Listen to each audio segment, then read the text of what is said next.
आज सतमी हमाई के पट खुली रुआ साड़ी न लहिनी जी गईनी भूली। आज सतमी हमाई के पट खुली रुआ साड़ी न लहिनी जी गईनी भूली। सुनतानी तरुए बोली कहा पहिर के करब दर्शनिया तनाया साड़ी के फेर में आबे जोहनी करा धनिया। तनाया साड़ी के फेर में आबे जोहनी करा धनिया। अरे चल जल्दी।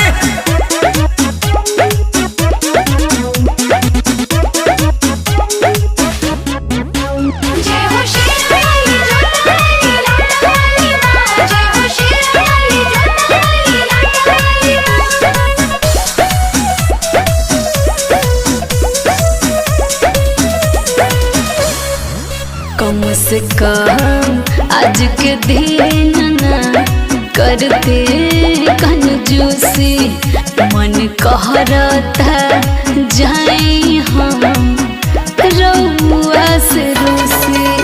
अरे चल दी के चक्कर में हो गई नी बिस्फोर गो। अब छोटी मोटी बात खातिर कर न मना थोर हो। बुझले न रहुआ बनाया हम कनिया। तनाया साड़ी के फेर में आबे जोहनी कर धनिया। तनाया साड़ी के फेर में आबे जोहनी कर धनिया। साड़ी तो चाहिए।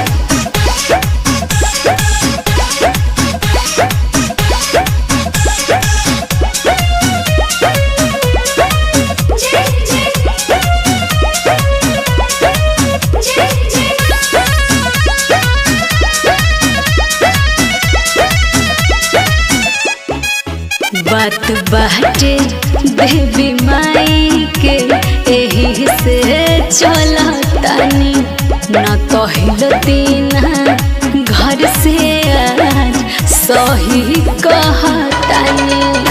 अरे किन के तो हर साड़ी हम धैले रहनी दुकान पर।